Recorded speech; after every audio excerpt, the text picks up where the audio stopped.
Saudara, kita melanjutkan bedah politik bersama Profesor Saiful Mujani. Kali ini kita akan membahas tentang sikap pemilih terhadap politik uang.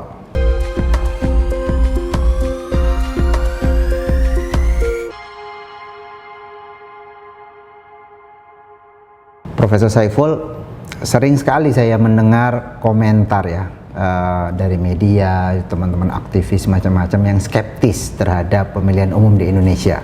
Salah satu yang membuat mereka skeptis itu karena mereka menganggap bahwa pemilih kita ini lebih banyak memilih itu karena dipengaruhi oleh politik uang. Jadi suara mereka tidak murni karena dibeli. Ada juga sebenarnya isu lain, ada juga yang memilih karena identitas, ada juga memilih karena hal-hal lain yang di luar hal-hal yang rasional. Tapi yang paling banyak dibicarakan sekarang ini adalah politik uang. Sebenarnya di masyarakat kita seberapa besar sebetulnya pengaruh atau toleransi masyarakat terhadap praktik politik uang ini, dan seberapa jauh pengaruhnya pada preferensi politik mereka? Oke, Bung Sediman, itu pertanyaan membutuhkan jawaban empiris gitu ya, bukan spekulasi. Tapi kan kalau berdasarkan pembicaraan di publik, para pengamat atau politisi juga kayaknya sudah meyakini bahwa politik uang itu penting untuk mempengaruhi pemilih. Kira-kira itu opini yang saya tangkap secara umum gitu ya. Nah, apakah begitu ya? Menurut hasil survei kita ya, survei pada bulan November, kita punya untuk ngecek seberapa besar pentingnya politik uang, kira-kira begitu. Di dalam survei bulan November tersebut, survei nasional, kita punya pertanyaan seperti ini. Sebagai usaha untuk memenangkan pemilihan umum, ada calon presiden atau calon anggota DPR, DPRD, atau orang yang membantu mereka memberikan uang atau hadiah tertentu agar memilih calon tersebut ya. Menurut Anda, apakah pemberian itu dapat diterima sebagai hal yang wajar? Atau tidak bisa diterima, tidak bisa dibenarkan, kira-kira begitu. Yang mengatakan bisa diterima sebagai hal yang wajar itu 44%, Bung Saidiman ya. Jadi kalau jumlah pemilih kita itu 204 juta ya. Dan mungkin yang ke TPS datang ya bervariasi sih antara pemilu ya. Katakanlah 80% ya. 80% dari itu berarti sekitar 160 juta. Oke. 160 juta pemilih. Kalau 40% dari 160 juta itu artinya sekitar 70-an persen. 70 juta gitu ya. Jadi ada 70 juta warga atau mungkin hampir 100 juta dari total populasi pemilih yang mentoleransi, artinya menganggap itu hal yang lumrah, bukan satu hal yang masalah yang besar, sebutlah begitu, bukan sebagai suatu hal yang yang mestinya tabu di masyarakat, jahat gitu, jahat misalnya kayak begitu. Walaupun mereka tahu sebenarnya politik uang itu ilegal, iya kan? Itu melanggar hukum, melanggar aturan di dalam pemilihan umum, gitu ya. Tapi kan kalau tidak mudah hukum itu ditegakkan, orang kan mencari-cari celah untuk menyiasati aturan tersebut. Kira-kira gitu, Bung Saidiman. Nah, oleh karena itu mungkin ini juga karena udah biasa. Cukup banyak, oleh karena itu 44% menganggap itu hal yang wajar, menerima uang dari orang yang berharap memilih karena sudah dikasih uang. Itu jumlahnya 44%, mungkin itu pengalaman atau pembicaraan atau diskursus yang berkembang di dalam masyarakat bahwa politik uang itu hal yang wajar. Dan 44% ini angka nasional, Bung Saidiman. Kalau kita breakdown variasinya sangat tinggi antara satu daerah yang lain gitu ya. Kita sebenarnya punya survei dapil nasional, semua dapil di seluruh Indonesia kita punya data itu, kita bisa lihat. Cuman kali ini kita cakupannya nasional saja gambarannya gitu ya. Nah, yang mengatakan tidak bisa menerimanya 36%. Jadi kalau orang ini benar-benar tidak bisa terima bahwa itu melanggar hukum, bahwa itu tidak sesuai dengan aturan, kira-kira begitu 56%. Tapi 44 ini besar gitu ya. Nah, pertanyaannya adalah apakah efektif? Kalau ini kan berarti 4 dari 10 kasus orang Indonesia itu menganggap wajar. Wajar ya. Tapi apakah orang yang mengatakan wajar politik uang ini dia akan terpengaruh dalam memilihnya itu karena pemberian uang tersebut? Itu pertanyaan berikutnya ya. Dalam pertanyaan itu kita punya pertanyaan seperti ini. Apakah Ibu Bapak sendiri akan menerima bila ada orang yang memberi uang atau hadiah tersebut? Ya, akan menerima dan akan memilih calon yang memberi uang tersebut. Ya. Itu ya, 21%. Akan menerima dan akan memilih calon yang memberi uang lebih banyak, 5%. Oke? Jadi jumlahnya 26%. 26% dari 44. Ya. Sebenarnya, Bung Saidiman, itu sekitar 10% lah. 10% jadi di dalam masyarakat nasional yang jumlah 204 juta tersebut, itu kalau kita mengatakan hanya 10% orang yang akan terpengaruh memilih karena dikasih uang, gitu ya, itu hanya 10%. Artinya hanya 1 dari 10 kasus, gitu ya. Jadi kalau masalahnya adalah kalau Anda ingin efektif dalam memberikan uang dan berharap orang yang menerimanya adalah akan memilih Anda, kalau Anda sebagai calon, kira-kira begitu Bung Saidiman, maka peluangnya adalah hanya 1 dari 10 efektivitas itu. Masalahnya adalah di mana adanya orang yang 1 itu di antara 10 warga, Bung Saidiman. Itu kan? Itu pertanyaannya. Jadi betul politik uang itu berpengaruh sebanyak 10%. Tapi Anda tidak tahu persis 10% itu siapa, berada di mana gitu loh. Oleh karena itu Anda tidak mudah membuat politik uang itu menjadi betul-betul efektif dan efisien. Misalnya kalau hanya 1 dari 10 ya udah, saya mau ngasihkan 1 aja, efektif 10 kan itu nggak mudah. Anda harus punya persis by name, by address, orang yang akan terpengaruh. Sementara itu tidak mudah mencari by name dan by address itu, Bung Saidiman.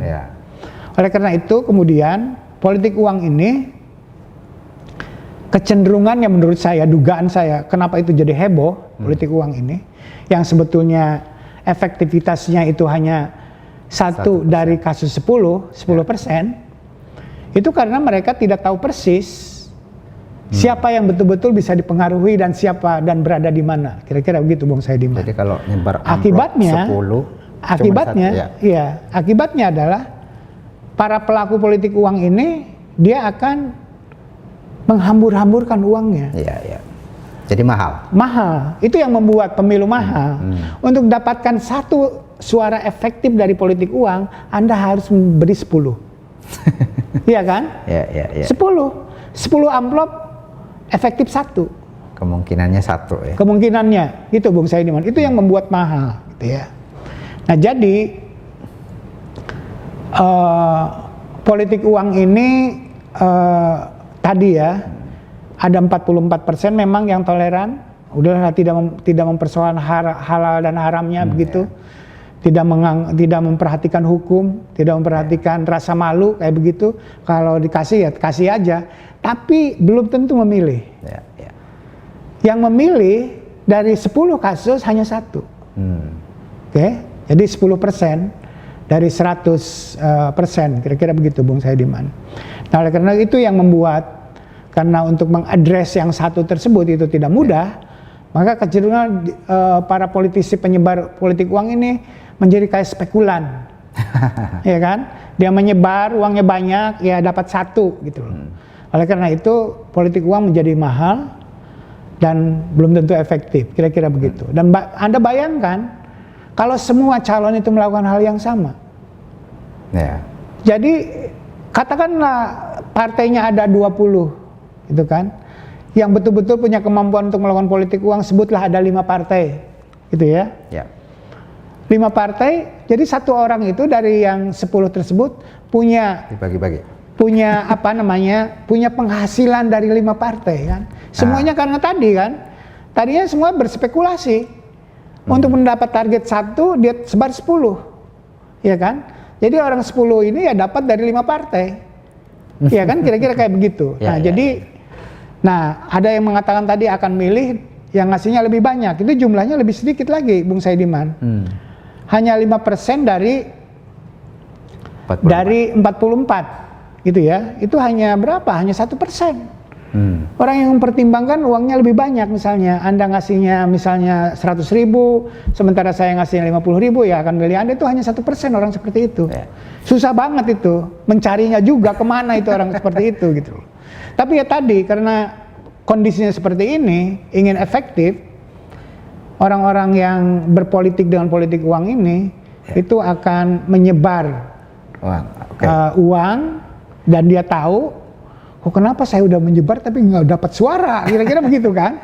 Ya ini faktornya 1 dari 10, Bung Saidiman. Jadi bahkan orang yang menganggap politik uang ini sebagai hal yang wajar, itu kebanyakannya sebenarnya tidak terpengaruh. Tidak terpengaruh. Ya, walaupun dia menganggap itu wajar. Wajar, iya.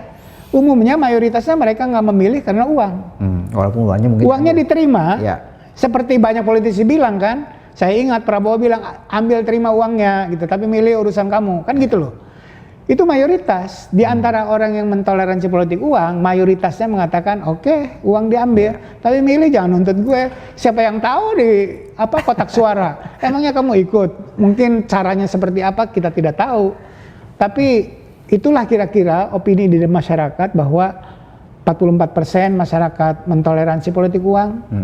Tapi hanya 1% atau hanya 10% dari populasi keseluruhan yang bisa secara efektif terpengaruh oleh politik uang, Bung Saidiman. Kalau kita lihat, mungkin ya tadi Profesor Saiful mengatakan kalau kita mau lacak siapa yang satu dari 10 orang itu yang bisa terpengaruh, tapi kalau kita lihat kecenderungannya di masyarakat kita, segmen masyarakat mana yang punya potensi itu menarik. Kita lihat ya segmennya, Bung Saidiman. Ya, orang yang mengatakan bisa diterima sebagai hal yang wajar, itu kalau dilihat dari demografi, gitu ya, gender, desa, kota dan seterusnya, itu perbedaannya tidak terlalu besar. Yang besar pengaruhnya adalah akan menerima dan akan memilih calon yang memberi uang. Itu artinya orang yang terpengaruh oleh politik uang. Orang itu cenderung perempuan karena sosial ekonomi, seperti sering kita diskusikan bahwa perempuan memang punya kekurangan dari sisi sosial ekonomi dibanding laki-laki, gitu ya. Terus kemudian orang yang tinggal di pedesaan. Berikutnya adalah dari sisi umur, cenderung orang yang lebih senior, gitu ya, 50 tahun, 55 tahun ke atas. Dikasih uang ya terima dia. Ya. Udah pensiun kan, gitu ya. Jadi rentan terhadap serbuan politik uang tuh orang tua gitu. Kasihan banget gitu, udah tua dibegitukan gitu kan. Terus kemudian berpendidikan rendah, SD, dan kemudian berpenghasilan rendah. Jadi profilnya orang yang mau dan terpengaruh oleh politik uang itu adalah cenderung perempuan, tinggal di pedesaan, pendidikannya rendah, dan orang udah senior. Itu yang rentan. Oleh karena itu mungkin upaya untuk mencegah terjadinya politik uang atau menekan supaya tidak gila-gilaan seperti itu, Bawaslu, pengawas dan seterusnya, aparat seperti itu fokus ke sana. Jagain orang desa, jagain orang renta, orang senior kayak begitu, jagain ibu-ibu gitu ya. Supaya mereka tidak menjadi korban politik uang. Mungkin ke sana. Tapi dari data ini orang yang jahat juga bisa mengambil, Bung Saidiman. Oke, kalau menyebar politik uang di desa, kan bisa ngomong Perempuan. begitu. Oleh karena itu peperangannya di sana. Ya, ya, ya. Orang yang anti politik uang, yang memang amanat negara gitu ya, undang-undang, itu kewajiban Bawaslu untuk menegakkannya. Bawaslu fokus di sana. Anda perang dengan orang-orang pro politik uang di pedesaan, di kalangan ibu-ibu, di kalangan orang tua dan orang yang kurang terpelajar. Ya, ya, ya. Kira-kira kayak gitu, Bung Saidiman, profilnya. Iya, jadi intinya adalah bahwa untuk sekarang ini ternyata yang toleran terhadap politik uang ini lebih rendah lah ya dibanding yang tidak toleran ya, sekitar 40-an% tadi ya yang menyatakan bahwa politik uang itu adalah sesuatu yang wajar. Tetapi dari yang mengatakan ini sesuatu yang wajar itu jauh lebih banyak yang sebetulnya tidak terpengaruh terhadap politik uang. Kalau kita lihat dari total populasi yang terpengaruh politik uang ini hanya sekitar 10%. Dan tadi dikemukakan profilnya, kalau kita lihat dari masyarakat yang akan terpengaruh ini lebih dari sisi gender itu lebih dominan pada perempuan dibanding laki-laki, di pedesaan, kemudian yang lebih senior, yang berpendapatan rendah dan juga yang berpendidikan lebih rendah. Karena itu tadi Profesor Saiful mengatakan bahwa Bawaslu mestinya bekerja lebih fokus di sana agar praktik politik uang ini tidak terjadi. Saya kira demikian diskusi kita kali ini. Kita akan ketemu kembali dalam Bedah Politik bersama Profesor Saiful Mujani berikutnya.